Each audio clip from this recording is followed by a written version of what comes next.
Antes que nada les agradezco a los presentes, a la piccola grey de los presentes, porque se necesita un acto de interés particular, desinteresado en la verdad y en la metafísica para estar presente en una conferencia de metafísica a las 8 de la noche.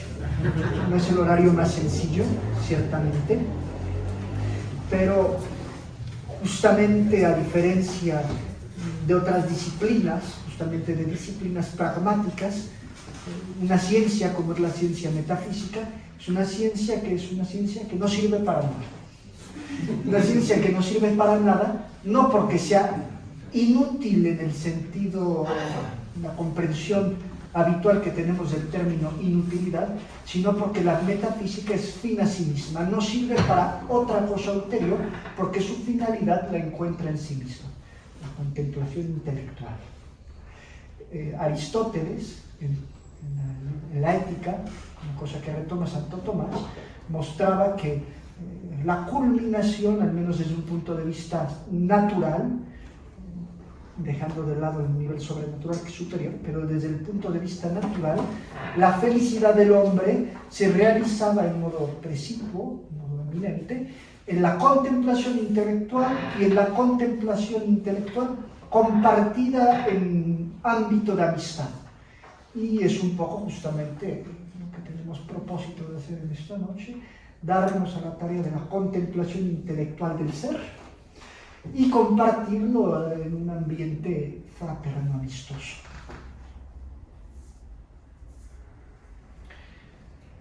En el ámbito de la pedagogía, entrando ya en materia, en el ámbito de la pedagogía hay un autor que es bastante conocido, Jean Piaget, un autor suizo, que se especializó en estudios de psicología evolutiva. ¿Qué quiere decir esto de psicología evolutiva? Jean Piaget observaba al niño pequeño, al adolescente, al adulto, en su crecimiento y desde el punto de vista de su crecimiento, su modo de aprender. Y en ese observar justamente el crecimiento humano, hay observaciones de Jean Piaget que son muy interesantes en lo que consiste, en lo que toca las primeras etapas de la vida. Lo que él llama la etapa sensorio-motora, que es el inicio, vamos a llamarlo, de la vida intelectual, con el niño pequeño. El niño pequeño, algunos de los aquí presentes tienen hijos muy pequeños, otros tienen hijos o hijas ya no tan pequeños, pero si hacen memoria o ven la experiencia que están teniendo ahora, podrán constatar, y es de lo que habla Jean Piaget, que el niño pequeño que tiene su primer contacto con la realidad, normalmente tiene la experiencia de dos realidades. Tiene la experiencia de una presencia, un objeto es una presencia, y este objeto es también un contenido, una síntesis de presencia, de factualidad, la cosa que está, y de contenido. Es esta cosa que está y no otra. Y ese es el primer punto, el inicio, vamos a llamarlo así, de la vida intelectual. Un inicio de la vida intelectual que todavía no es temático, no es un inicio científico. Esta presencia de un contenido, nosotros podemos decir en modo técnico, que es un ente. Pero este ente, el niño pequeño, inclusive nosotros en nuestra experiencia cotidiana, en el día a día, no lo tematizamos en cuanto a un ente, pero tenemos una experiencia concreta del ente. Ahora bien, hay un segundo momento de la experiencia de esta presencia de un contenido, que es la tematización científica, técnica, de esta presencia de un contenido, y es lo que hace Aristóteles y subsecuentemente Santo Tomás. En Aristóteles, en la metafísica de Aristóteles, esto se da en primer lugar en la metafísica de la substancia y en la metafísica del acto y de la potencia. La presencia que corresponde a la presencia, justamente, el acto que corresponde a la presencia, perdón, la substancia que corresponde al contenido. Ahora, la originalidad, ¿cómo puedo llamarlo? La piedra angular de la filosofía tomista es la distinción real de acto de ser y de esencia. Y se coloca la pregunta, ¿esta presencia y este contenido corresponden tal cual en Santo Tomás a la dualidad acto de ser esencia. Un intelecto común de estas realidades podría hacer pensar que sí. Normalmente cuando se piensa el acto de ser en su presentación más vulgar, más cotidiana, se piensa justamente en esa presencia, se piensa en la existencia. Y bien, nuestra conferencia de esta noche gira en torno a esa pregunta. ¿Se puede identificar presencia, es decir, existencia y ser? Ahora, mi conferencia es una conferencia de metafísica, de filosofía, no es una novela de Agatha Christie. Entonces, me permito adelantarles el culpable, adelantarles la conclusión. Lo que intentaré mostrar es justamente que la existencia y el ser en Santo Tomás son dos cosas diferentes y que los malentendidos y las derivas de la filosofía moderna vienen justamente, al menos en parte, de la confusión en la identificación del acto de ser con la existencia. He pedido que repartieran un poco del plano que seguiremos en el desarrollo de esta plática, de esta conferencia, y podrán ver que he estructurado nuestro intercambio en tres momentos. Un momento de tipo histórico, que he titulado Historia del desarrollo especulativo de la metafísica, en la cual comentaremos un texto de la Suma, el Tratado de la Creación en la Suma, en el cual justamente Santo Tomás, en modo sintético pero compendioso, es un resumen de la evolución de la filosofía occidental, al menos hasta la Edad Media. En segundo momento nos detendremos a analizar en modo más preciso aquello que es el ser para Santo Tomás, un inciso que he titulado La emergencia del ser, no porque haya una emergencia sísmica o un incendio, sino por elementos y por motivos que precisaremos más tarde, basando los comentarios sobre todo en el texto de las cuestiones disputadas de potencia. Pequeño paréntesis para quien no lo sepa, Santo Tomás no escribió solamente la Suma de Teología, hay toda una gran lista de obras de Santo Tomás. Una de ellas, que es una obra muy importante, es esta, las cuestiones disputadas de potencia. Y por último, aunque es un punto que sospecho que probablemente no nos dará tiempo de abordar, porque al menos mi idea sería abarcar 50 minutos de conferencia, visto que comenzamos un poco tarde, digamos hasta las 9 de la noche más o menos, llevamos ya 5 minutos, y después dejar tiempo para preguntas y ampliaciones que puedan requerirse y que puedan venir de iniciativa del público aquí presente. Pero si alcanzásemos a tocar ese tercer tema, ese tercer punto corresponde justamente a las derivas modernas, a cómo esa pérdida de la originalidad del acto de ser tomista se manifiesta, se plasma en las tendencias de la filosofía moderna. Y lo he intitulado, utilizando una expresión muy famosa de Heidegger, Das Vergessenheit des Seins, el olvido del ser. Es la gran crítica que Heidegger, filósofo existencialista alemán, hace a la historia de la filosofía occidental. Heidegger acusa a la filosofía occidental de haber olvidado el ser, dado no conseguido, más bien negado, que el ser de Heidegger sea en realidad el ser en sentido verdadero y propio, pero eso es un discurso diferente. Entonces entremos en materia en nuestro primer punto, la historia del desarrollo especulativo de la metafísica. Ahora, el texto en el que nos basamos lo he tomado de la primera parte de la Suma de Teología, la que es la cuestión 44. La cuestión 44, es útil tenerlo presente, el contexto en el cual se inserta, es la cuestión que trata, con la que se abre el tratado sobre la creación. Hasta la cuestión 43, Santo Tomás se ha dedicado a hablar de Dios principalmente, de Dios en su unidad, de Dios en la Trinidad de sus personas. La cuestión 43 es la última cuestión del tratado trinitario en la Suma de Teología. Con la cuestión 44, Santo Tomás comienza a contemplar, en modo más detallado, la relación entre Dios, que es creador, y las criaturas.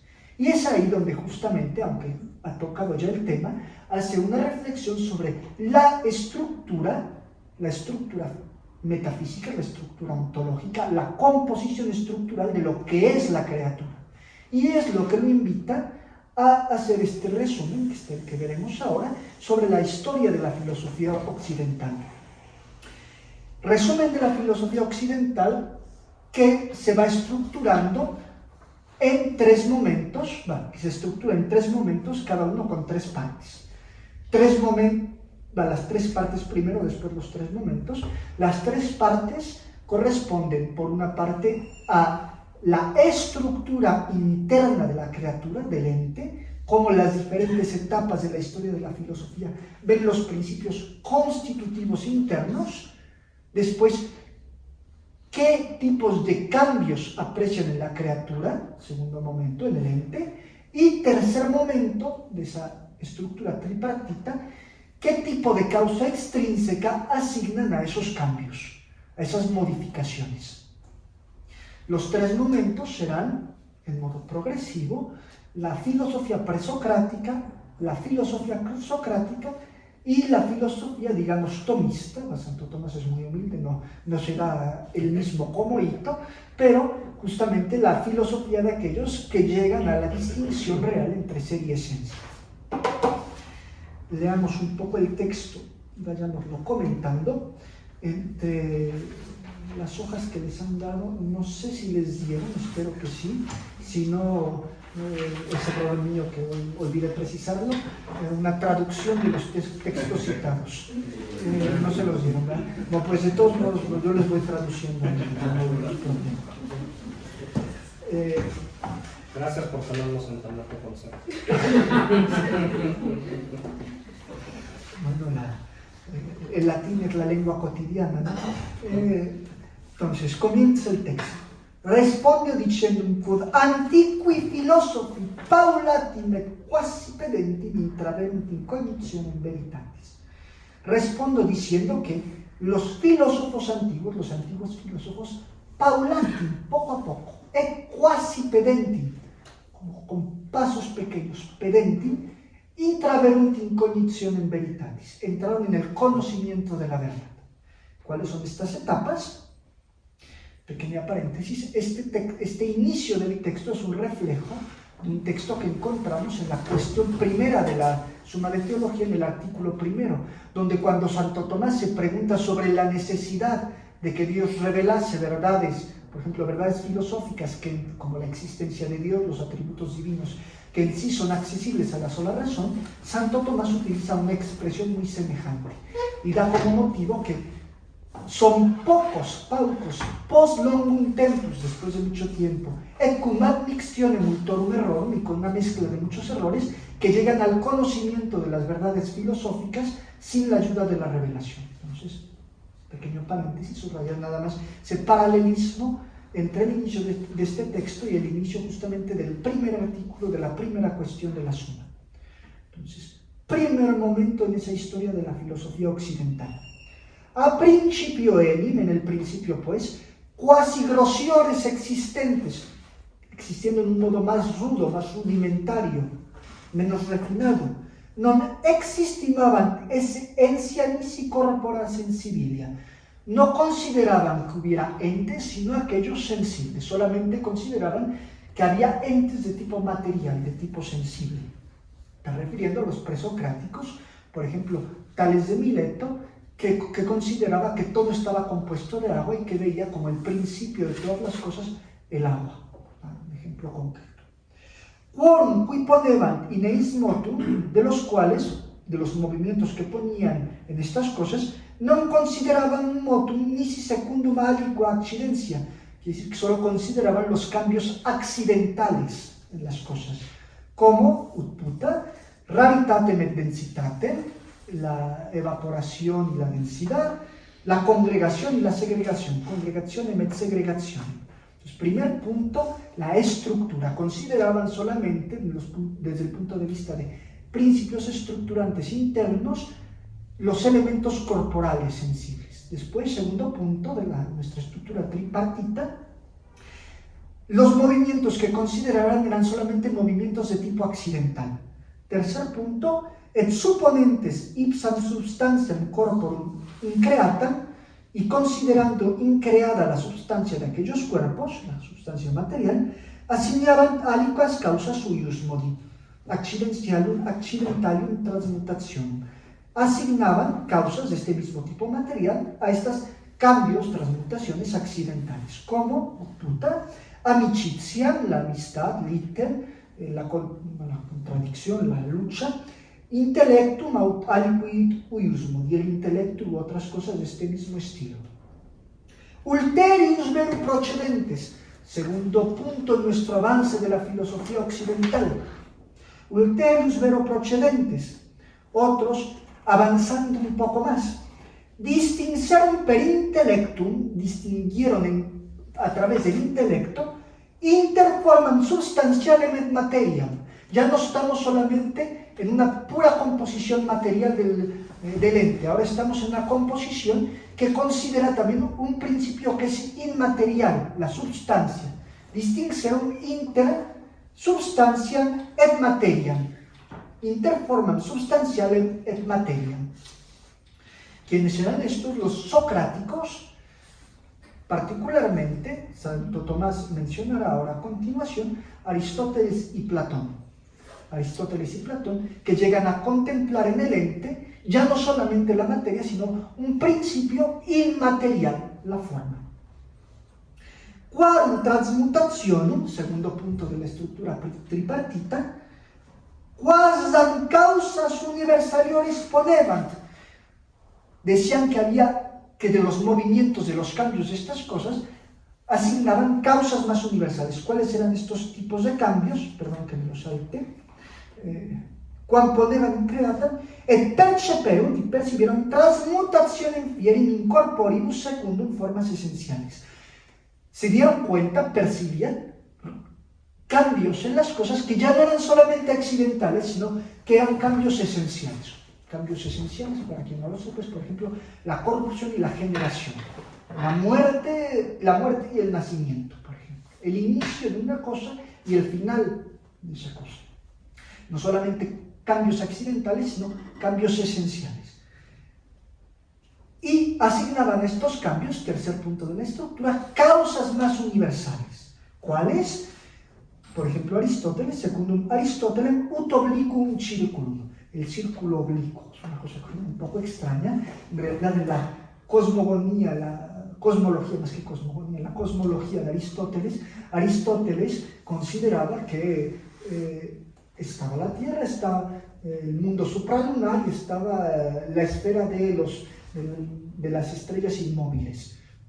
Y él asignaba, Aristóteles consideraba que era el influjo de estos cuerpos celestes que causaba los cambios en la realidad terrestre. Entonces, asignaba una causa más universal porque era causa no solamente de los accidentes, sino también de los cambios esenciales, y lo consideraba en los astros.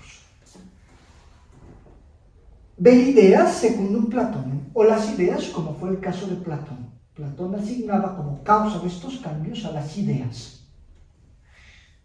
Pequeño paréntesis, sobre el cual, más que un paréntesis, una anotación que tendremos ocasión de precisar un poco más adelante. La filosofía tomista, la metafísica tomista en sentido fuerte, no es puramente aristotélica ni puramente platónica. Es una síntesis de ambas. Es una anotación que vale la pena hacerla porque justamente es algo que suele pasarse por alto. Hay una tendencia importante a identificar la metafísica tomista con la metafísica aristotélica, cosa que no es el caso. La tendencia a presentar a Santo Tomás como una especie de Aristóteles con agua bendita. Y no es el caso.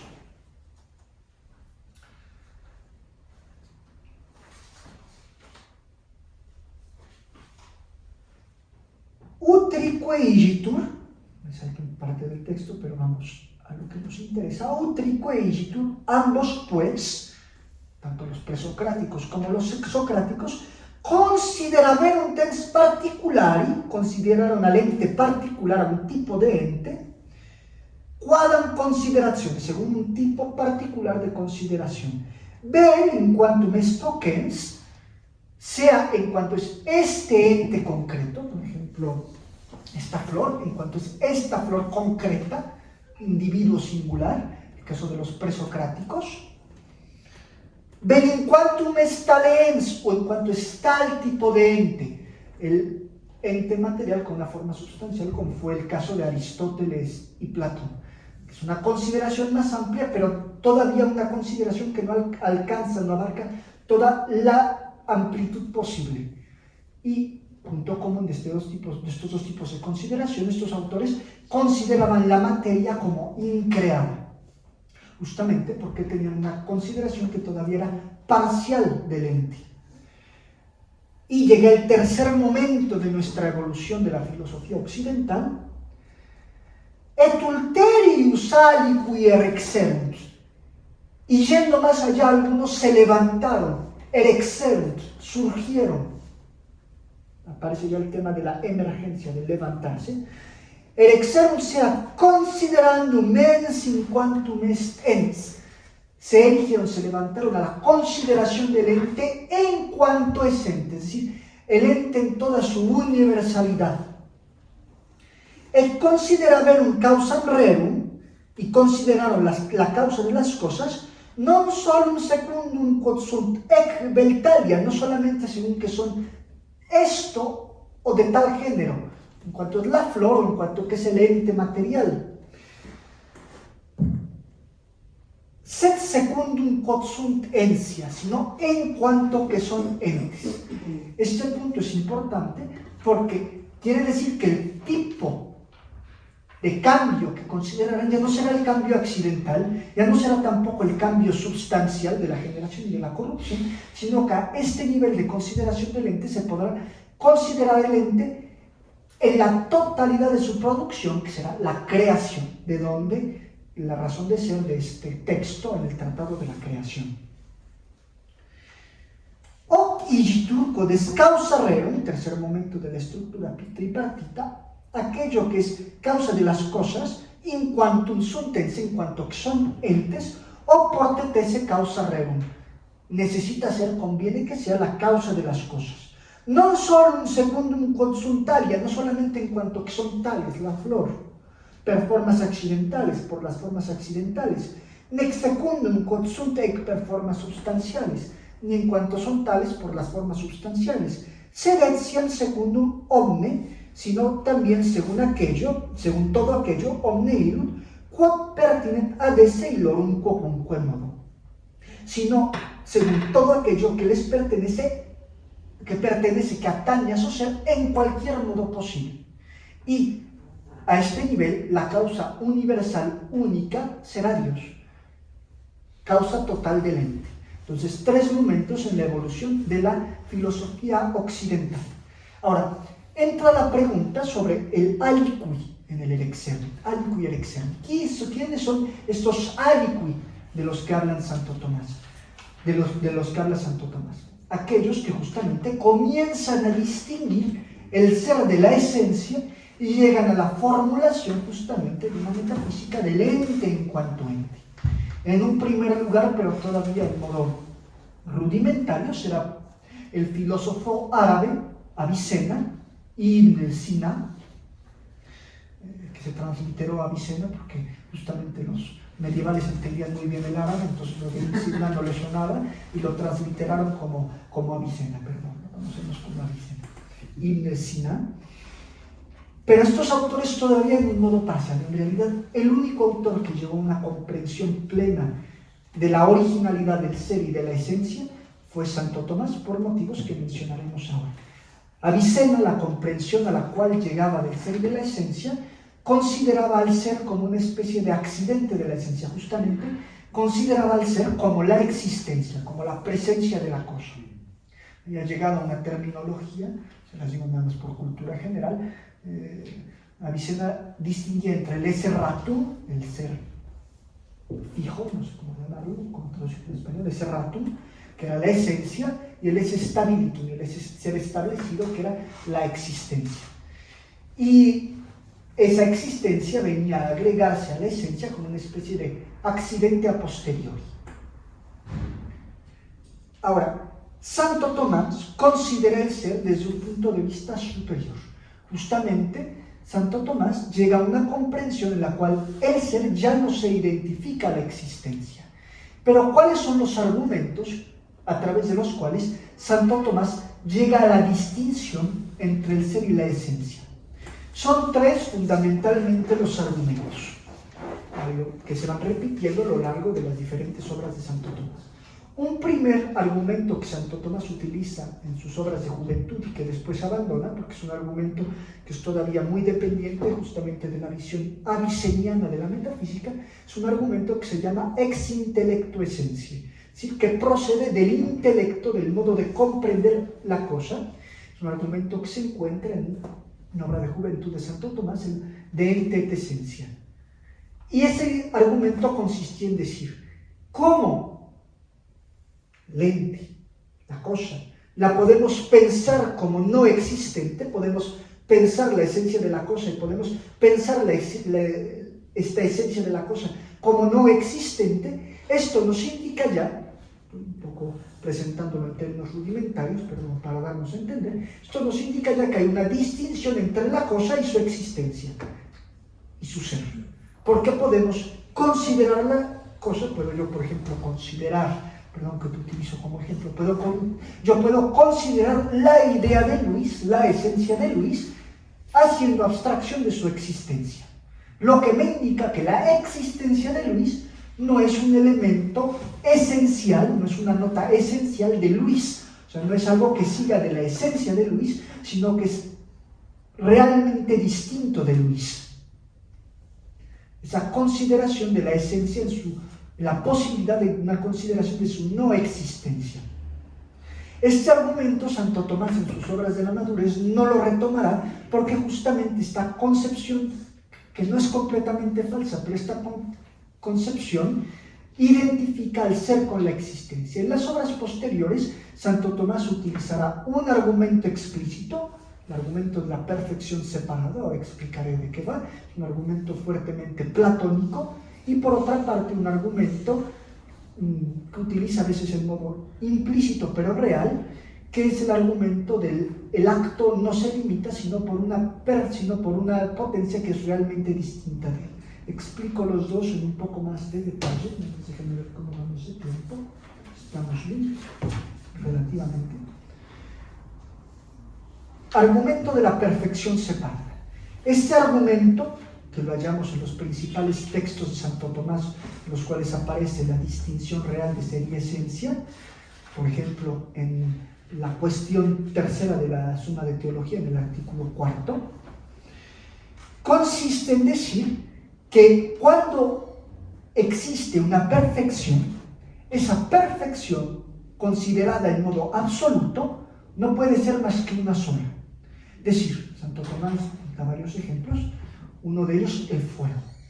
Si existiera el fuego separado, el fuego que tuviese en sí toda la perfección del ser fuego, toda la perfección posible del ser fuego, ese fuego completamente perfecto no podría ser más que uno solo, porque si existieran diversos fuegos que fueran la perfecta plenitud del fuego, faltaría algo justamente entre ellos, si fueran realmente diferentes.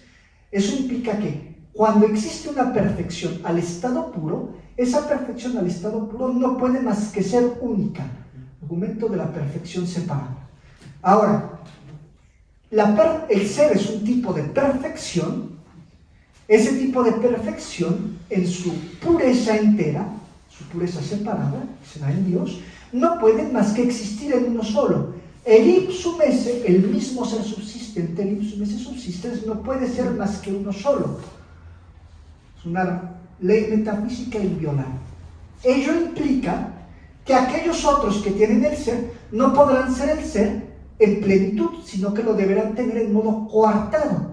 Ahora, ese tener el ser en modo coartado requiere de un elemento diferente del ser que reciba el ser, donde la esencia. Cuando uno tiene una perfección pura, el argumento de la perfección separada, y uno constata la presencia de perfecciones participadas, esas perfecciones, ese modo de ser participado requiere de un contenedor, vamos a decirlo, de un contenedor metafísico, en este caso la esencia, que es diferente de aquello que es contenido. Inclusive desde un punto de vista de sentido común, si razonamos sobre ello, nos daremos cuenta que es imposible que contenido y contenedor sean una y la misma cosa. Si el ser es aquello que es contenido, aquello que contiene el ser, aquello que contiene la perfección, deberá por fuerza ser distinto de aquello que contiene, de aquello que lo contiene. Creo que hasta aquí estamos más o menos bien. Segundo argumento. Argumento de la no limitación del acto. Este argumento, las palabras textuales, es una síntesis que hace el magisterio de la Iglesia en lo que se llaman las 24 tesis tomistas. Para quienes no lo sepan, creo que bajo el pontificado del Papa Pío XI, la Santa Sede propuso una serie de 24 tesis que resumían la filosofía tomista, que resumían la filosofía cristiana. La segunda de estas tesis es justamente la que estoy evocando. El acto no se limita sino por una potencia que es realmente diversa, que es realmente extrínseca de este acto. El principio detrás, el contenido de este principio no es solamente una síntesis, se encuentra verdaderamente en la obra de Santo Tomás, aparece en diferentes momentos, pero sobre todo en los contextos en los cuales discurre sobre el atributo de infinidad en Dios, como es en la cuestión 7 de la Suma de Teología y en la cuestión 43 del primer libro de la Suma contra los Gentiles. Ahora, ¿en qué consiste? ¿Cuál es el punto fuerte, el nudo de este argumento actus non limitatur? Es el principio de no contradicción, es decir, si el acto es perfección, esta perfección, en cuanto es perfección, no puede ser más que perfección. Ahora, la perfección recibida, en cuanto que es recibida, es hecha de un cierto modo imperfecta. Aquello que recibe es un principio de imperfección porque limita la perfección. Ahora, si la perfección, si el acto dice solamente plenitud, dice solamente perfección, la perfección no puede ser causa de su misma imperfección. El ser no puede ser causa del no ser. La perfección no puede ser causa de la imperfección. Entonces, el acto no puede ser causa de su propia limitación. Si existe un acto limitado, ese acto limitado por fuerza deberá tener un principio que no sea acto y que sea causa de esta imperfección, es decir, la esencia. En el momento en el cual se constata que el ser es una perfección, y no solamente una perfección, sino la perfección de las perfecciones, el acto por antonomasia en el cual se resumen todos los diferentes tipos de actos, será necesario que si se tiene un ser parcial, haya un coprincipio que no sea acto, que sea potencia y que lo reciba y que lo limite, en este caso la potencia. Entonces, con estos dos grandes argumentos, tres si se considera el primero que evoqué, Santo Tomás a lo largo de sus obras va apuntalando, va probando, va insistiendo en la distinción real de ser y de esencia. Ahora, entramos al nudo central de nuestra ponencia, la originalidad del ser tomista. Siguiente apartado, la emergencia del ser. Contemplaremos, como les había dicho, ese texto que tomamos de las cuestiones disputadas de potencia, cuestión 7, artículo 2, la respuesta a la novena objeción. Ad non dicendum quod, a la novena objeción debe decirse que hoc quod dico esse, aquello que yo llamo ser. Este hoc quod dico es muy importante, porque Santo Tomás, en la práctica casi totalidad de su obra, habla siempre en la tercera persona. Aquí, teniendo conciencia justamente de hallarse, por decirlo así, solo, de ser pionero en este campo preciso, utiliza en modo puntual, pero sumamente significativo, la primera persona, aquello que yo, Santo Tomás, nombro ser, o quod dico esse, aquello que digo ser el ser, o quod dico esse, est inter omnia perfectissimum, es lo más perfecto que hay entre todas las cosas. Quod ex hoc patet, y esto es patente, cuia actus est per perfectio potentia, porque el acto es siempre más perfecto que la potencia. Qualibet autem forma signata, toda forma, toda perfección signata, limitada, delimitada, signata, non intelligitur in acto, no es comprendida estar en acto, ni si pero quod esse ponitur, sino en cuanto es puesta en el ser, en cuanto se haya colocada en el ser. Aquí se ve ya un primer modo de anterioridad del ser sobre todas las perfecciones posibles, es decir, el ser como causa y como fundamento de las otras perfecciones. Si yo tengo la perfección de la vida, la perfección del intelecto, estas perfecciones son un resultado de la perfección del ser y reposan sobre el ser. Si no tuviera yo el ser, no podría tampoco tener la vida y no podría tampoco tener el intelecto, para decir en términos un poco más rudimentarios. Nam humanitas velinietas, porque pues la humanidad, o la, un poco difícil de traducirlo, el fuego en su esencialidad, la igneitas, la fueguidad, no existe la palabra, pero bueno, perdonen el neologismo, potes considerar, puede ser considerada utim potentia materia existens, como existiendo en la potencia de la materia, verutim virtuti agentis, o bien en la potencia de aquel que actúa de la gente, autentia utim intellectu, o bien en el intelecto. Sedot quod abetese efficitur actu existens, pero aquello que tiene el ser se hace existente en acto.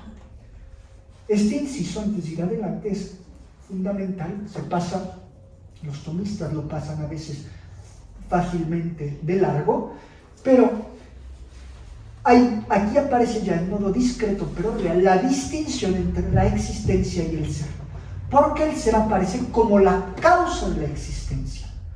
O codamete, aquello que tiene el ser, efficitur actu existens, se hace ser en acto, se hace existente en acto. Entonces, la posesión del ser hace que una cosa se realice, obtenga la existencia. Entonces, discretamente, pero aparece ya una distinción real entre el ser, que es causa, y el efecto, que es la existencia, subrayado por el verbo en la voz pasiva efficitur, es hecho, se realiza. Un de patet, de donde es patente, de donde consta, quod dico esse, que aquello que digo ser el ser, está actualitas omnium actum, es la actualidad de todos los actos. Et proptero, que es perfectio omnium perfectionum, y por ello es la perfección de todas las perfecciones. Aquí la consideración va más adelante, ya no es solamente que el ser sea el fundamento o la causa de las perfecciones. Esto aparece en un texto en el cual aparece incluso un poco más claramente, es en el comentario que Santo Tomás hace de un autor neoplatónico, Dionisio el Areopagita, pseudo Dionisio el Areopagita, cuando comenta Santo Tomás la obra de los nombres divinos. En el capítulo 5, en la lección 11, Santo Tomás expone también esta doctrina, pero sobre este punto es incluso un poco más claro. ¿Cuál es esta particularidad? Esta particularidad es que el ser no es solamente causa o terreno de fundación de las otras perfecciones, sino que aquello que las otras perfecciones son, no es nada más que ser. Este es un tipo de consideración que, como decía Platón, hablando de la consideración sobre las ideas en su carta número 7, no se puede llegar a ella por razonamiento, sino que se tiene que hacer un esfuerzo prácticamente visual. Entonces hay que considerar que toda perfección es perfección en cuanto es. Entonces la perfección del intelecto, la perfección de la vida, la perfección de cuántas perfecciones tenemos, no es otra cosa más que ser. Ese contenido no es más que ser. Ser delimitado, ser tipificado, pero es ser. La textura, el contenido, la fibra de esas perfecciones es ser. A final de cuentas, en la medida que una cosa es, no es más que ser. Y es una cosa precisa, específica, vida, intelecto, en la medida en la cual limita, restringe el ser. Sé que es una consideración un poco abstracta, pero si hay dudas después podemos todavía ahondar en ello. Insiste Santo Tomás sobre este punto en modo muy preciso, muy técnico. Nec intelligendum est, y no debe pues entenderse, quodeico dico esse, que aquello que yo digo ser el ser, aliquidadatur quod citeo formalius, se le agregue algo que sea más formal que él, como si la vida o la sabiduría se agregaran sobre el ser como una perfección suplementaria, como algo que tiene más forma que el ser y que lo utiliza solamente como terreno de apoyo.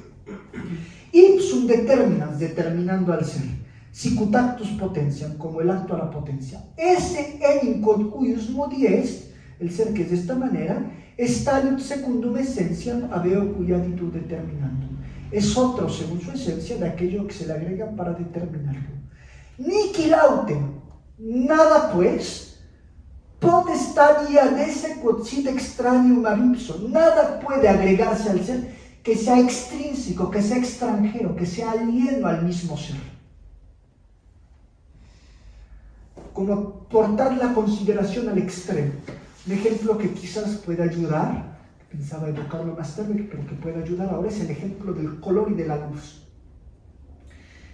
La diversidad de los colores no es otra cosa más que la refracción de la luz. El color azul es una limitación de la luz en su tonalidad blanca. El color verde lo mismo, el color amarillo lo mismo. La luz y estos colores, el verde, el azul, el blanco, el verde, el azul, el amarillo, etcétera, etcétera, se agregan al color blanco no como perfecciones, no como formalidades que sean extranjeras al color blanco, sino en realidad como limitaciones de lo mismo. El color azul, puede parecer una paradoja, pero es así, el color azul es azul en la medida en la cual es color blanco.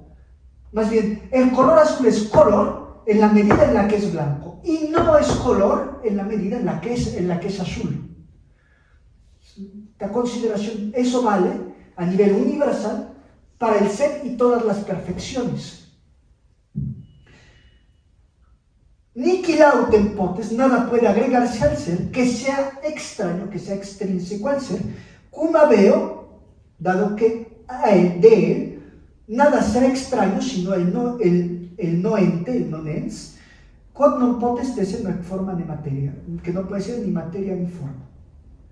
Ahora, llegados a este punto, nos damos cuenta también de una característica suplementaria del ser. Hemos ya mostrado la originalidad, esa emergencia del ser tomista, que se ve en ese emerger, contener todas las perfecciones, el hallarse sobre todas las perfecciones y levantarse sobre todas ellas. Pero hay otro elemento. Si el ser considerado en estado puro nada puede agregársele, tampoco puede ser objeto de ninguna mutación. El ser en su pureza es inmóvil, es perfecto, es inamovible.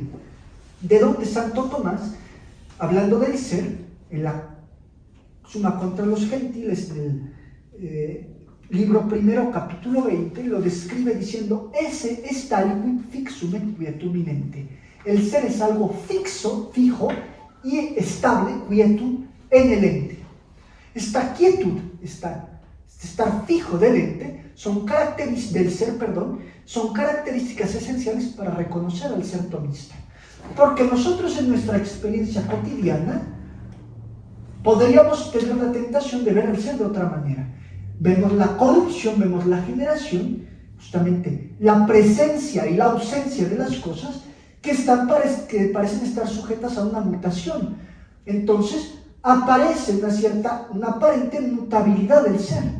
Ahí justamente se vuelve relevante la distinción entre ser y existencia, porque aquello que muta es la existencia, aquello que está sujeto a corrupción y generación es la existencia, fruto, efecto del ser.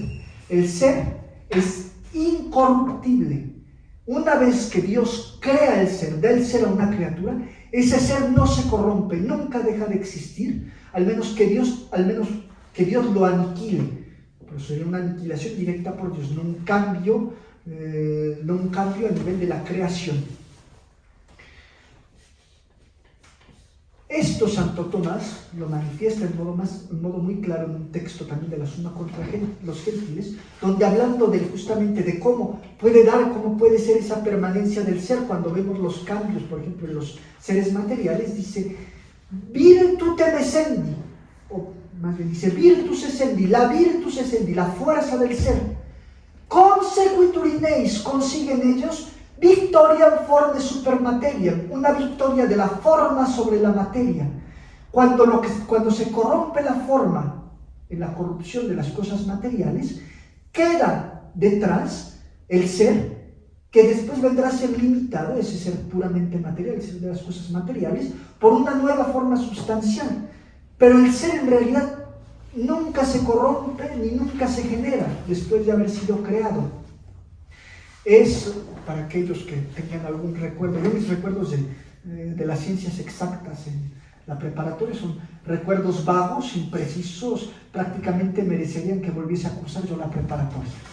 Pero recuerdo que nos hablaban de la ley de Lavoisier, que decía algo así como que la sustancia no se crea ni se destruye, solo se transforma, y que después se convertía en la energía, no se crea ni se destruye, solo se transforma, y que en realidad desde el punto de vista metafísico se traduce como el ser no se crea ni se destruye, solo se transforma. Cuando Dios da un acto de ser, ese acto de ser ya no se crea ni se destruye, solamente se transforma en cuanto puede ser más o menos limitado por las subsiguientes formas materiales que vienen a recibirlo. Entonces hay una estabilidad del ser. Ahora, el problema, déjenme ver cómo estamos de tiempo para ver si alcanzamos. Bueno, yo creo que voy a dejar el tercer apartado un poco inconcluso, pero va a ser un resumen de la problemática que sigue cuando uno identifica y no distingue el ser y la esencia. Cuando uno identifica y no distingue el ser y la existencia. Cuando uno identifica y no distingue el ser y la existencia, justamente cae en esa paradoja de un ser que aparece mutable. Ahora, esa mutabilidad del ser, esa aparente mutabilidad del ser cuando se le identifica con la existencia, tiene un efecto, por ejemplo, a través de la identidad de los trascendentales con el ser, como es la verdad con el ser, en plano cognoscitivo, por ejemplo, en la verdad objetiva, en el relativismo. Justamente esa estabilidad del ente es disminuida por esa mutabilidad de la existencia, cuando se identifica el ser con la existencia, y es un fundamento lejano, pero un verdadero fundamento para el relativismo en plano epistemológico, en el plano de filosofía del conocimiento. Ahora, esto resulta también después en diferentes derivas, como por ejemplo la deriva actualista de la filosofía existencialista, que considera la esencia como una construcción constante de la existencia. Justamente como se ve la existencia como un flujo mutable, se considera que las esencias dentro de ese flujo mutable de la existencia son también mutables, son una construcción. Es un resumen un poco burdo, un poco general, de lo que tenía la intención de decir en modo más preciso, más substanciado en el apartado tercero, pero al menos para dar una idea general de las problemáticas que surgen cuando no se distingue el ser y la existencia. El inmutable, el principio de inmutabilidad del ser, con aquello que es mutable y que es un efecto del ser en la criatura, que es la existencia. Yo detengo aquí mi exposición para tampoco sobrecargar las nociones especulativas abstractas que no han faltado en esta ponencia, como habrán podido notar, y dar espacio a preguntas, quizá también para distender un poco. Entonces, alguien que me ayude a pasar el No, yo hablo fuerte, no tardo. Entonces, Rodolfo, por favor. A ver, entiendo lo del ser, lo que mencionaste, en cuanto, o sea, de que uno es perfecto, es inamovible, es claro. O sea, eso lo entiendo en cuanto a Dios. Pero en cuanto a la realidad, o sea, decías, algo que ya tiene un ser, que Dios ya dispuso que tenga ser, ya nunca deja, ¿no? de ser, solamente de existir o y perdona por desde mi entendimiento, pero me pongo a pensar literal en un perro. Decir, ok, o sea, Dios le dio el acto de ser, le permitió ser un perro, el perro muere, se convierte en polvo, alimenta gusanos, otra cosa, pero creo que no va para allá el asunto. O sea, materialmente, digo, sí, materialmente, o sea, en nuestra realidad, ¿cómo se explica ese no dejar de ser? Va justamente, el perro deja de ser porque su forma no tiene la capacidad de conservar el ser. Las formas espirituales, como es el alma humana, tienen esa capacidad, justamente por su espiritualidad que está más allá de la corrupción, de conservar el ser a perpetuidad.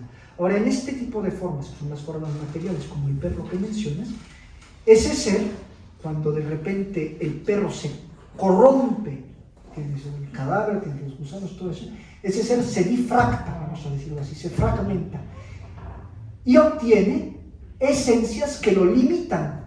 Entonces ese ser que tenía una limitación cuando era ser del perro, sigue siendo ser, pero ahora bajo la limitación del ser gusano, del ser cadáver, etcétera, etcétera, etcétera.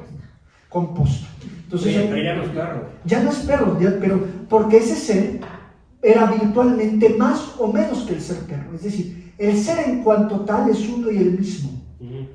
El ser del ángel, considerado en cuanto ser al estado puro, en realidad es el mismo ser considerado al estado puro que el ser del perro. Lo que cambia no es el ser, lo que cambia no es la perfección recibida, sino aquello que limita la perfección recibida y que hace que sea más o menos extensa, es decir, la esencia. Lo que hace que el perro sea perro y el ángel sea ángel es la limitación del ser por la esencia. No sé si eso lo deja un poco más claro. Luis. Platicaste algo interesante respecto a que el contenedor claramente no es el contenido, ¿no? Y que no podemos mezclarlos en ninguna clase, ¿no? Ahora, el ser humano, cuando nosotros decimos nosotros somos cuerpo y alma, hay muchas doctrinas, por ejemplo en New Age, que hablan de pensarían filosóficamente que el contenedor es el cuerpo, ¿no? Y el alma, digamos que lo ocupa como si fuera un coche, ¿no? Y ya, pues, sales del coche y se acabó, no es una misma cosa. Ahora, desde el punto de vista filosófico católico, ¿cómo podemos comprender esta realidad de que somos cuerpo y somos alma? Y en el momento de la muerte viene esta separación del cuerpo con el alma, sin que se pierda el ser. Esa es mi pregunta. La materia del cuerpo sí es contenedor, justamente, sí es contenedor, porque la materia es potencia. Pero también es, o sea, decimos... La materia es en cuanto recibe el ser de la forma. La materia considerada por sí sola es solo potencia. Recibe, es ser en potencia, es algo en cuanto que es en potencia, pero es algo actualmente en cuanto que está unida a una forma. El alma, que es la forma del cuerpo, da a la materia, que es el cuerpo, el ser. Y la materia limita el alma humana, limita nuestra recepción de la perfección de la humanidad, justamente. Ahora, cuando llega el momento... Esto, sin embargo, no cae en ese peligro del New Age, como tú dices, que en realidad es ya antes el peligro del platonismo, que considera a la materia, al cuerpo, como un instrumento accidental del alma, justamente porque la unión entre el alma y el cuerpo, aunque sí es la unión entre un acto y una potencia, es una unión que es sustancial, es una unión esencial, no es una unión accidental. Materia y forma, alma y cuerpo, son en el hombre dos partes de la esencia del hombre. La materia no es un accidente. El hombre pleno no es solamente alma, es alma y cuerpo. Porque la materia, porque el cuerpo no es un accidente. Ahora, el alma, que es la que recibe directamente el ser, como es intrínsecamente espiritual, recibe este ser sin poderlo perder nunca. Entonces, cuando hay la muerte, hay la corrupción del cuerpo, pero el alma conserva ese acto de ser. Mismo acto de ser que después, cuando milagrosamente al final de los tiempos habrá la resurrección de los cuerpos, participará nuevamente a su materia, que es su cuerpo. Ese mismo ser se lo volverá a participar. No sé si más o menos responde a la pregunta. Sí, adelante. como que según lo estoy viendo, hay varios niveles. Dios, únicamente en Dios, el ser y la existencia es la misma cosa, según entiendo. O sea, solamente en Dios equivale el ser y existir. Ahora, en Dios, no vas perdida, vas bastante bien encaminada. En Dios hay tres cosas, podríamos decir, que son las mismas. En primer lugar, ser y esencia, pero también ser y existencia. Porque el ser de Dios, la existencia de Dios, todo en Dios que es actual, es idéntico a Dios mismo. Entonces, efectivamente, solamente en Dios el ser no tiene necesidad de ser causado, sino que es ya su propia existencia. Esto en un fragmento de una obra de Santo Tomás, cuando comenta un libro de Boecio, que es el De Hebdomadibus, sobre las semanas, hay una frase de Santo Tomás que es una paradoja, pero que es una paradoja interesante. Dice Santo Tomás: ipsum enim esse non dum est. El mismo ser no es todavía. Ipsum enim esse non dum est. Se está refiriendo al ipsum esse, la criatura, al actus essendi. Todavía no es, porque solamente en cuanto recibe una esencia que lo limita y que da lugar pues a la existencia, ese efecto que es la existencia, porque ese ipsum esse est se da solamente en aquel que es el ipsum esse subsistens, que es Dios, el mismo ser subsistente. Perdón que interrumpí la pregunta, quizá había más parte de la pregunta, continúa. No, si bueno, es necesario. sí, quisiera como precisar estas ideas que se me están ocurriendo. Lo segundo pues serían los ángeles, donde pues su ser y su existencia es diferente, pero al mismo tiempo nunca habría un cambio. Un ángel nunca va a dejar de existir, o sea, nunca va a tener un cambio, no se va a morir. Sí. Y luego pues estamos nosotros, que claramente tenemos una particularidad que no tienen los perros, porque tenemos alma. Pero en estos términos, ¿cómo explicarías qué pasa cuando nos morimos? ¿Cómo cambia nuestra esencia cuando nos morimos? Ahora, una primera cosa que yo notaría, que está tomada de la segunda cuestión de la suma en el artículo 3, que es la cuestión sobre la demostración de la existencia de Dios. En el tercer argumento, la tercera de las 5 pruebas para la demostración de la existencia de Dios, es el argumento sobre la necesidad, valga la redundancia, de un ser necesario, la necesidad de que no todo sea contingente. Y una presentación tanto burda de ese argumento tiende a distinguir entre el necesario y el contingente tucur, mientras que en realidad Santo Tomás hace una distinción que es triple. Santo Tomás distingue entre el contingente, entre el necesario que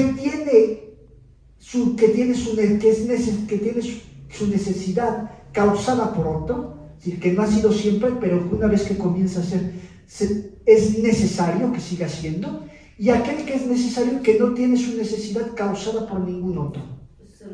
Efectivamente. Entonces, las criaturas puramente materiales, un perro por ejemplo, son criaturas contingentes. Las criaturas espirituales, como lo son el ángel y el hombre, son criaturas necesarias, pero que tienen su necesidad causada por otro, que no son causa de su propia necesidad. Mientras y hay un solo necesario en sentido fuerte, en sentido fortiori, en sentido puro, que es Dios, tiene su necesidad, que es necesario sin tener su necesidad causada por ningún otro. Esta es una primera distinción que es útil tener en cuenta. Ahora, dentro de esa categoría, el alma es un necesario que una vez que comienza a ser, ya no es contingente, sino que es necesario, tiene su necesidad por parte de Dios. Pero tiene un cuerpo que es material y que puede dejar de ser. Ahora, el cuerpo no es un puro accidente del hombre. Entonces, cuando hay justamente esta corrupción, esta muerte, se instaura un cierto desequilibrio en la naturaleza humana, una tensión que busca y que desea justamente el retomar, el reencontrar su plenitud, es decir, la forma unida, la forma que es el alma unida nuevamente a su materia, que es el cuerpo. Ahora, esto el alma no lo puede por sí sola, tiene esta inclinación, pero no lo puede por sí sola y se puede solamente por vía milagrosa. Pero tiene repercusiones concretas en el estado del alma separada. Hace algún tiempo, en el chat que tenemos ahí de Milicia Cristi, no me acuerdo por qué, pero surgía la cuestión justamente del estado del alma separada y de la personalidad. Y justamente yo les hacía ver, yo comentaba en ese chat, que para Santo Tomás precisa que como el alma es una parte y no es la integridad de la esencia de la persona, el alma separada no es persona, porque la persona es la plenitud de las partes integrales. Se tiene la persona cuando se tiene la integridad del ser con la esencia que actúa. Pero en el caso del alma separada, falta un elemento esencial que es el cuerpo. Entonces, el alma, mientras está en el estado de alma separada, sin el cuerpo, hasta la resurrección final, hasta la resurrección de los cuerpos al final de los tiempos, en realidad no es persona. Santo Tomás de Aquino, en el cielo ahora mismo, es un alma separada, pero no es una persona humana. Yo preguntaría, en relación a esta distinción de ser y existencia, dentro de los tomistas, neotomistas, ¿quién abundaría, trataría, digamos, clarificantemente esto? Porque yo entendería que hay algunos que como que no lo aclaran suficiente, o pues está como difuso, porque a mí me parece que sí es importante esta distinción, pero a veces como que los autores, o sea, por decirlo así, los diferentes neotomistas o tomistas, pues como que se queda ahí en la oscuridad. Ahora, justamente ese es un gran problema del tomismo, porque el tomismo posterior a Santo Tomás, sobre todo el tomismo de la escolástica barroca, yo citaba un texto que ya no tuvimos tiempo de exponer, justamente de un tomista de la escolástica barroca, Juan de Santo Tomás, el tomismo barroco pierde la noción de esa distinción entre el ser y la existencia, e identifica justamente ser y existencia. Entonces, normalmente las escuelas tomistas directamente dependientes del tomismo barroco, como es el neotomismo, que tiene muchas cosas buenas, pero sobre este punto tienen un defecto crucial, como es, por ejemplo, Garrigou-Lagrange, por dar un ejemplo, no ven la distinción entre ser y existencia, e identifican ser y existencia. Y identificar ser y existencia es una paradoja, pero causa que den un paso atrás en la metafísica tomista y caigan en realidad en un modelo que es el modelo de la metafísica de Avicena.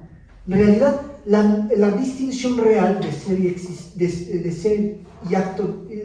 esencia de estos autores barrocos y neotomistas, como Garrigou-Lagrange, sigue el modelo ya no de Santo Tomás, es una paradoja, pero sigue inconscientemente, porque no es que lo hagan conscientemente, sigue inconscientemente el modelo de Avicena.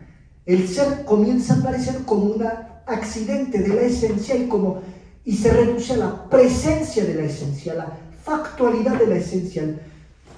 El texto lo voy a citar porque es interesante, de Juan de Santo Tomás lo muestra de modo muy claro. Juan de Santo Tomás define la existencia, se supone que es un princeps tomistarum, un príncipe entre los tomistas, un gran tomista de la época barroca, dice: nomine ergo existencia, por el nombre de existencia, intelligitur communiter, se entiende comúnmente apud omnes, entre todos, aquello illud quo aliquid denominatur positum extra causas, aquello por lo cual algo se denomina como puesto fuera de sus causas. La posición rey extra causas, la posición, la presencia de la cosa fuera de sus causas, reducen a eso el ser, a la posición de la cosa fuera de sus causas. Extra liquidez, fuera de la nada, en el ser factual. Se resumen que hacen del acto de ser, identifican justamente ser y existencia. Esa deriva justamente que vendrá después en la filosofía moderna, en el existencialismo, encuentra una raíz en esa reducción que hace la escolástica barroca, medieval también, pero posterior a Santo Tomás, del ser a la existencia.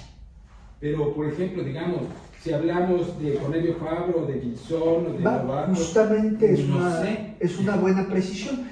Los autores que recuperan, que ponen justamente el dedo sobre la línea, el punto sobre la I en esta distinción importante son, en época moderna, sobre todo Cornelio Fabro y Etienne Gilson.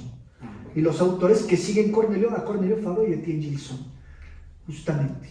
Y en eso, Cornelio Fabro se opone en modo fuerte, radical, a la escolástica barroca y a la escolástica que depende de la escolástica barroca, sobre todo del gran comentador de Santo Tomás, el gran comentador barroco de Santo Tomás, además de Juan de Santo Tomás, que es el cardenal Tommaso de Vio, mejor conocido como Cayetano. Entonces, dentro del universo de la historia del tomismo, la corriente que representa Cornelio Fabro y que representa también Pierre Gilson es una recuperación de la originalidad tomista, pero es, por decirlo así, una piedra de oposición, nada contracorriente, si lo quieren decir así. Todavía hoy en día hay toda una serie disparata, vamos a decirlo así, diversa de escuelas tomistas. Están los tomistas que siguen a Cornelio Fabro y Etienne Gilson, la línea en la cual yo me insiero y que defiendo con fuerza. Existen los tomistas que defienden que la verdadera interpretación de Santo Tomás es la interpretación barroca. Aquellos tomistas que siguen la línea de Garrigou-Lagrange, por ejemplo, a través de Garrigou-Lagrange de Cayetano. Pequeño paréntesis, es más o menos la línea de la Fraternidad San Pedro, paréntesis cerrado, de la metafísica que reciben en el seminario, quiero decir. Porque en el seminario, en realidad, la Fraternidad San Pedro fabriana no es. Hay alguno que otro que tiene alguna influencia fabriana, pero son los menos. La mayoría son bastante dependientes, como en general los tomistas de tipo relacionados con la misa tradicional y con las comunidades tradicionales, suelen ser también, desde un punto de vista metafísico, encajonados, o más bien encajonarse, suelen más bien referirse a las posiciones del tomismo barroco, de Cayetano y de Juan de Santo Tomás, en algo particular. ¿Cayetano, San Cayetano? No, son diferentes autores. Esa es, por ejemplo, una escuela. Hay también otra escuela, que es aquella, como decíamos, de Aristóteles con agua bendita, y es una escuela, por ejemplo, que tiene fuerza en Estados Unidos, bastante fuerza en Estados Unidos y una cierta fuerza en Francia. Un autor conocido de esa tendencia es Leo Elders. Leo Elders, un autor muy conocido en metafísica, que es parte de una línea que se llama la River Forest Thomism, una escuela canadiense de metafísica, y que considera que la metafísica de Santo Tomás no es nada más que la metafísica de Aristóteles, con algunas particularidades y un poco de agua bendita. Una reducción un poco caricaturesca, pero para darnos a entender. Y eso en el universo de las posiciones, vamos a decirlo así, verdaderamente tomistas. Después está todo el universo de aquellos que se reclaman del nombre de Santo Tomás y a través de Santo Tomás hacen pasar cosas que tomistas no son, como es la metafísica de Karl Rahner o las metafísicas fenomenológicas, pero que se llaman a sí mismas tomistas, pero que en sustancia no lo son. ¿Sí, Luis? Perdón, digo otra vez. Si sí, no hay problema. A mí me surgió una duda en relación con el tema de la inmutabilidad del acto. Si decimos que Dios es acto puro y que claramente es inmutable, ¿no? Y aparte siempre ha sido y es increado. Tengo una duda y es cuando nuestro Señor, en un momento histórico, tal cual, se hace hombre, ¿no? Y podríamos decir que en una cronología antes no era hombre, ¿no? ¿Qué pasa con el tema de la inmutabilidad del acto? No, si eres acto puro, no cambió. ¿Qué pasó? Porque digamos que el cuerpo de nuestro Señor se convierte o pasa a ser ¿qué? Del ser de Dios. O sea, es que tengo esa duda. Ahora, la respuesta se encuentra en una cosa que decíamos antes, leyendo el texto de la cuestión disputada de potencia, cuando decía nec intelligent y debe entenderse quodei podico esse, que aquello que llamó el ser aliquida datum quod citeo formalius, algo se le añade que sea más formal que él. Si una vez que uno tiene la consideración del acto puro, el acto perfecto, esta consideración del acto puro implica que este acto puro no es solamente que se encuentra hasta arriba, sino que se encuentra hasta arriba y que contiene todo lo que está abajo, contiene real y actualmente todo lo que está abajo. Entonces, del lado de Dios, en la encarnación, no hay ningún cambio real, porque no hay ningún aumento de perfección, porque al ser no se le puede añadir nada. Justamente esa inmutabilidad se encuentra en el hecho de que ya lo contiene todo, nada se le puede añadir. Entonces la humanidad de Cristo no añade nada a la divinidad, no añade nada que no se contuviese ya en la divinidad, porque virtualmente, más bien actualmente, la divinidad, el ser, el estado puro, contiene ya todo lo que es posible. Ahora, hay una realidad ontológica y la relación, porque se trata de una relación, la relación es una relación de razón de parte de Dios, porque nada cambia de cara a Dios, y es una relación real de cara a la humanidad de Cristo, que es una humanidad que viene creada y que viene hecha real. Pero de cara a lo que en Cristo es creado, que es humanidad, es una relación real. De cara a lo que en Cristo es increado, que es la divinidad, es una relación de razón. ¿Pero cómo que relación real? No, es que para esto tendríamos que entrar en toda la metafísica de la relación. Ahora, la encarnación, no. La unión de un ser con una esencia es una relación de actuación. Una relación de actuación, como toda relación entre una causa y un efecto.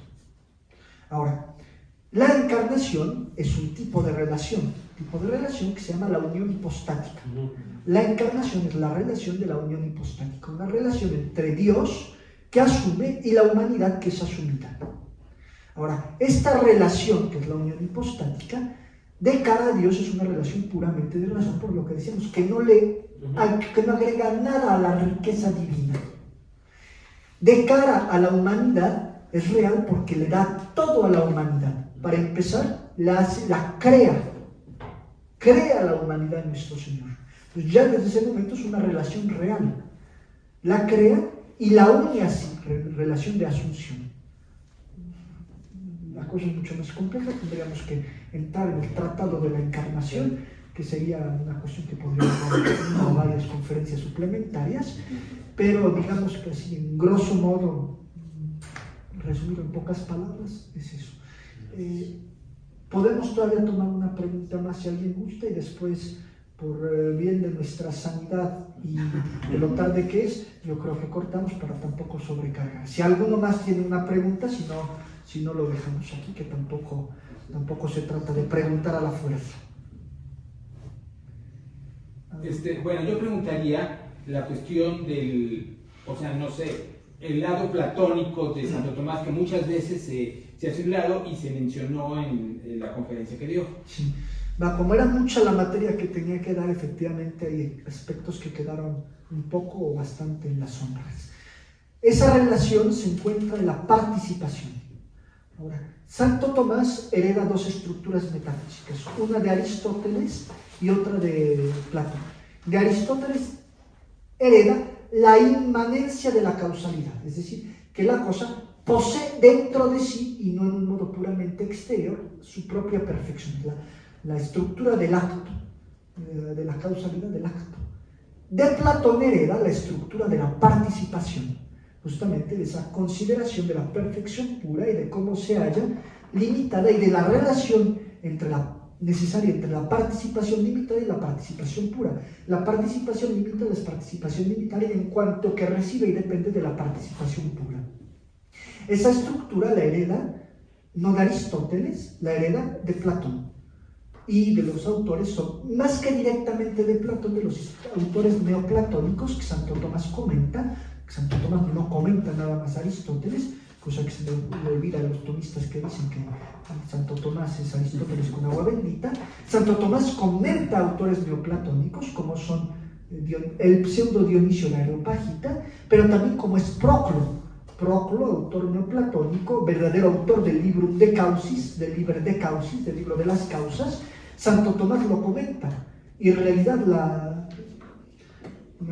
la metafísica más especulativa, más elevada, más elaborada de Santo Tomás se encuentra en los comentarios a los neoplatónicos. Una metafísica que es donde también uno encuentra las expresiones metafísicamente más audaces de Santo Tomás. Pues lo dejamos por el momento aquí. Quizá en el futuro haya alguna otra oportunidad para ahondar algún otro tema de filosofía, teología, historia, quién sabe, pero de momento vamos a concluir aquí. Les doy las gracias y buenas noches. Gracias.